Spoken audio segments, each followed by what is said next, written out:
আমার হাজবেন্ড আমাকে কি শিখিয়েছে সেই কথাটাই আজকে আপনাদের সাথে শেয়ার করব। আসসালামু আলাইকুম, কেমন আছেন সবাই? আমার আরেকটা নতুন ভিডিওতে আপনাদের সবাইকে স্বাগতম। আপনারা সবাই ভিডিওতে দেখতে পাচ্ছেন আমি বাইক চালাচ্ছি। হ্যাঁ, আমি বাইক চালাতে পারি।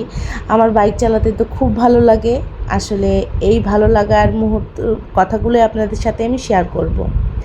আসলে মূলত আমি বাইক চালানো শিখেছি আমার হাজব্যান্ডের কাছ থেকে। তো আমার হাজব্যান্ডের খুব শখ ছিল আমি যাতে বাইক চালাতে পারি, এবং সে নিজের হাতে ধরে আমাকে বাইক চালানো শিখিয়েছিল 2007 সালে, যখন আমার বিয়ে হয় তখন।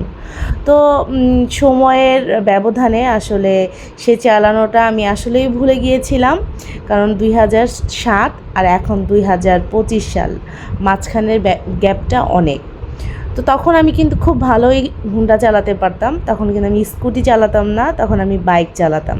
যেহেতু আমার হাজব্যান্ড বাইক লাভার, ওর বাইক ছিল, ও আমাকে ওর বাইক দিয়ে আমাকে বাইক চালানো শিখিয়েছিল। কত হাত পা কেটেছে, কত অ্যাক্সিডেন্ট করেছি এই বাইক চালাতে গিয়ে।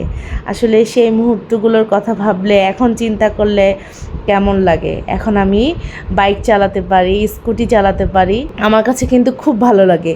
তো আমি যেহেতু সাভারে থাকি, তো আমি কিন্তু সাভারের ভিতরেই বাইকটা স্কুটিটা চালাই।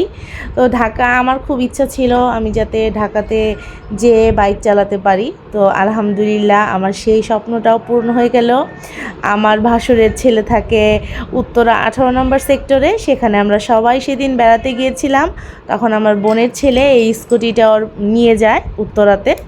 তো তখন আমি বলেছি আমার যেহেতু অনেক শখ করে চালানো শিখেছিলাম, আর যেহেতু আমি খুব ভালো চালাতে পারি এখন আলহামদুলিল্লাহ, আমি এখন ঢাকাতে চালাবো।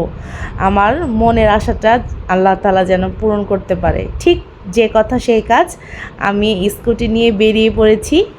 দিয়াবাড়ি চলে এসেছি। দিয়াবাড়িতে এখানে এত সুন্দর একটা পরিবেশ, মানে আমার মন চাচ্ছিল যে এখানে মানে সারা বিকালটা আমি এখানে বাইক চালাই। এই জায়গার পরিবেশটা আসলে খুব মনোমুগ্ধকর।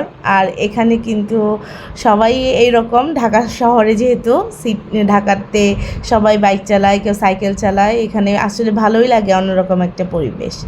আসলে আমার হাজব্যান্ড কিন্তু আমাকে খুব শখ করে বাইক চালানো শিখিয়েছে। আমার আসলে এখন খুব ভালো লাগে। আমি আমার হাজব্যান্ডের সেই ভালো লাগাটা সফলতা পেয়েছে আমার বাইক চালানো দিয়ে।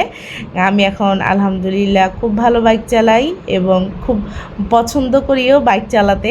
আমার কাছে তো খুব ভালো লাগে। আমি কিন্তু আমার হাজব্যান্ডকে নিয়েও একবার বাইক চালিয়েছি। সে আমার পিছনে বসেছিল, আমি চালিয়েছি। তখন আসলে নতুন নতুন শিখেছিলাম তখন। এখন আর নেওয়া হয়নি অনেক দিন। ভেবেছিলাম আরেকদিন তাকে নিয়ে দুজনে বাইক ট্যুরে বেরিয়ে যাব, বাচ্চা কাচ্চা সবাইকে রেখে। যেহেতু আমার হাজব্যান্ডের খুব শখ করে আমাকে বাইক চালানো শিখিয়েছে। তো আজকের আমার এই ভিডিওটা কেমন হলো সবাই কমেন্টে জানাবেন।